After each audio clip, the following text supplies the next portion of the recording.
Hello everybody, I am Katrina Jones, Prosperity Life Coach of Satari Self-Care Institute. We focus on self-care.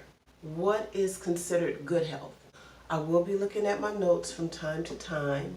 As we go through the process, if you have any comments, put your comments in the comments section, bring a pen and paper, and then let's get started. We will support, encourage, and uplift each other as we go through this journey. I want to start off with a definition from the World Health Organization, which is an international organization that looks at different countries all around the world, and they compile data on the reasons people have good health and what are the reasons why people experience poor health. What does that poor health look like, and what does the good health look like? The World Health Organization in 2003 stated that good health is not only a lack of disease or infirmity, but good health is also having a state of physical, mental, and social well-being. You're looking at resources. What are the resources that an individual or a group of people have access to that can keep them healthy? When we talk about our physical state of being, we're talking about our general ability to take care of our body. How well are we exercising? Able to take care of our skin? Do we live in a safe environment? Does it allow us to walk around, to enjoy recreational activities in our community? Or are our environments unsafe? Or do I have to fear going out and being in warfare or being raped or attacked? When we look at our mental well-being, we're looking at things like, what are the resources in my life or in my community that allow me again to feel safe? Am I in an environment that nurtures me, that uplifts me? Or am I surrounded by chaos and confusion? Am I emotionally abused? Am I being psychologically abused? Am I in an environment of negativity where no positive words are being said on a regular basis? Am I able to relax and allow my mind to just rest for a time? Or am I constantly having to think about my environment to keep myself safe? What is my mental state? Do I have mental health issues? Am I under stress? And we all deal with stress. We all have stressors in our lives. When we talk about stresses that are considered high stressors, it can begin to affect our mental well-being. Do I suffer from depression? Am I being treated for my mental health? Am I able to afford good health care? Or am I able to talk to people who are nurturing and supporting? Do I have a good support system in my life? And then social. What is my social well-being? Am I around people that I'm able to communicate with well? Am I around people that I can have fun with, that I can feel safe with? People who are nurturing, loving, giving, caring, people who want me to succeed, people who care about my well-being, my advancements around finances, around my spirituality, all the areas of my life. Do I have those support systems, those people in my life that support me and encourage me? Or socially, am I around people that I cannot trust? Am I around people that I don't feel safe with? Am I around people that I always have to be on guard with? When we talk about stressors, we have to remember that it's a big world out here, and everybody does not live the same way. The stressors that I may have living in Florida, living in the city, living in Miami or Fort Lauderdale, which I am in Fort Lauderdale, are different stressors than someone living in Ohio, in Alberta, Canada, Montreal, Canada, Mexico, England, France, Jamaica, Cuba. It's important to know that we all deal with stress, and it's also important to know, how does stress affect my body? Or how does stress affect me in a general way? How do I know when I'm stressed out? How does stress affect my physical body? I may have headaches, tension headaches,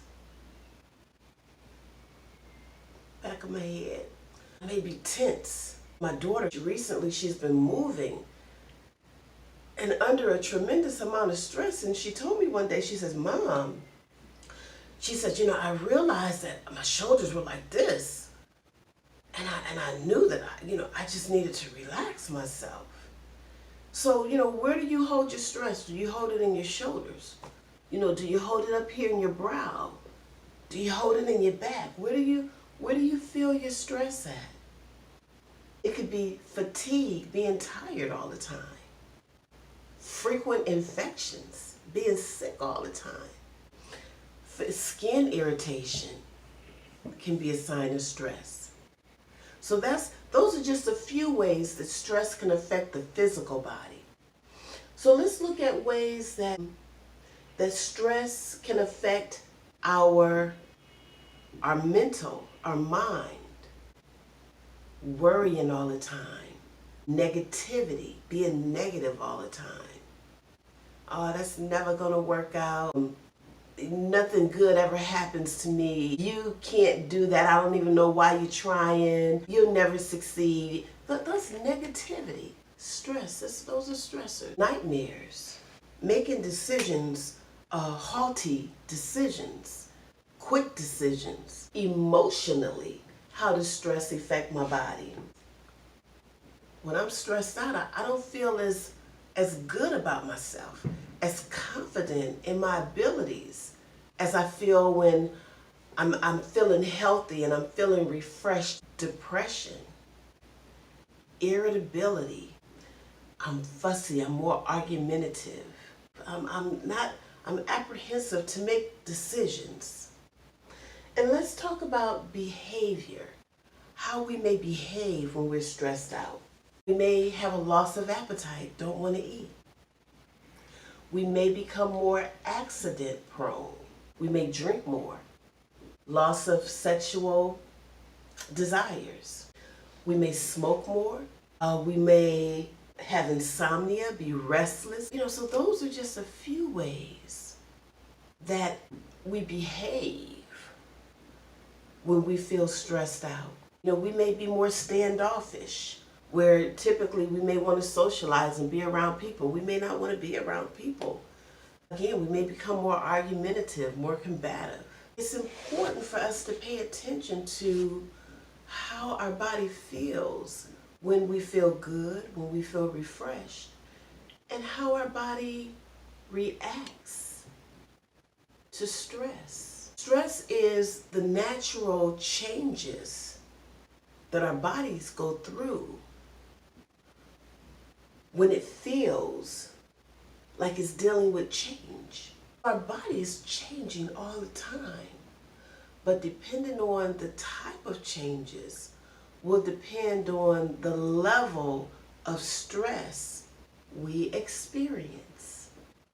For example, when I am studying for a test, I may have to find a study buddy, I have to retain this information.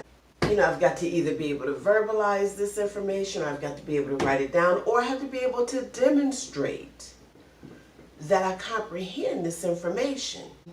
It makes me feel nervous. It makes me more standoffish because I really, when I have to study for something, I need quiet. I don't want to really be around people. I don't really want to socialize. You know, right now I'm a doctoral student. I'm working on my dissertation. I've had to spend a lot of time by myself because I needed to take time out to study. So where my friends may have been going to the movies or, hanging out and socializing, I chose to sacrifice and instead, study.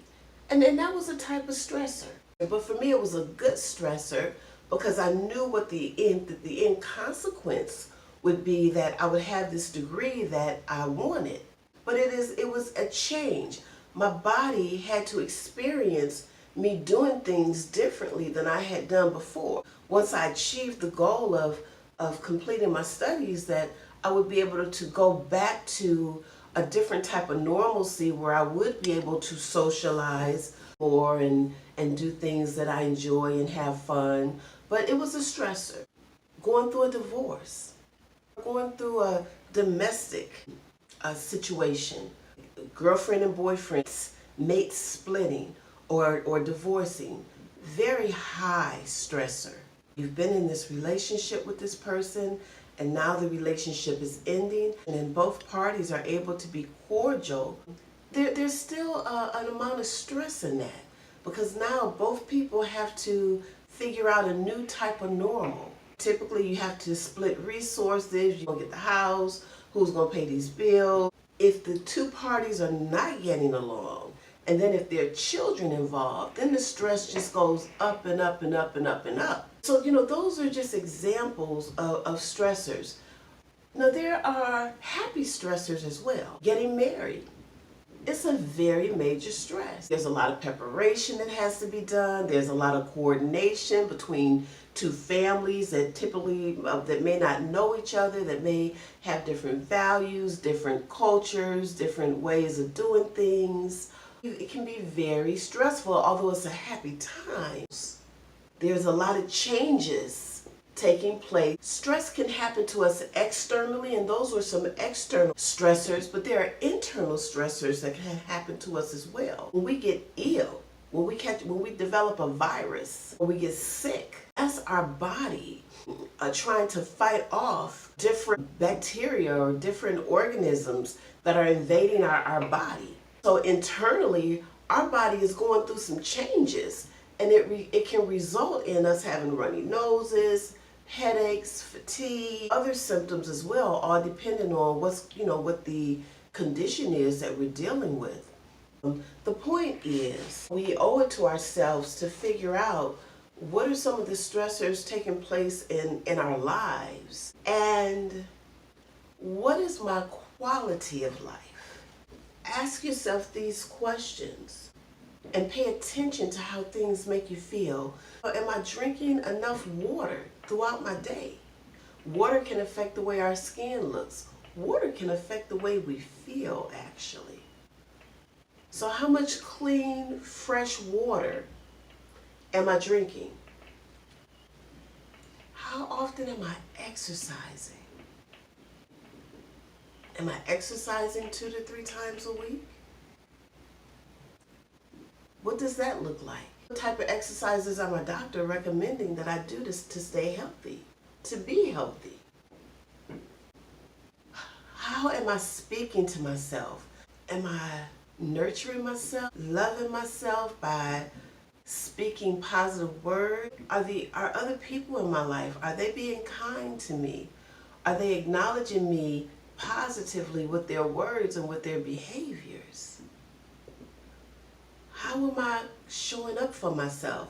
How am I allowing other people to show up in my life? Those determine our quality of health as well. I hope to see you again in this sacred circle. I want you all to know that I love you, and I hope to see you next time. Abundance and peace.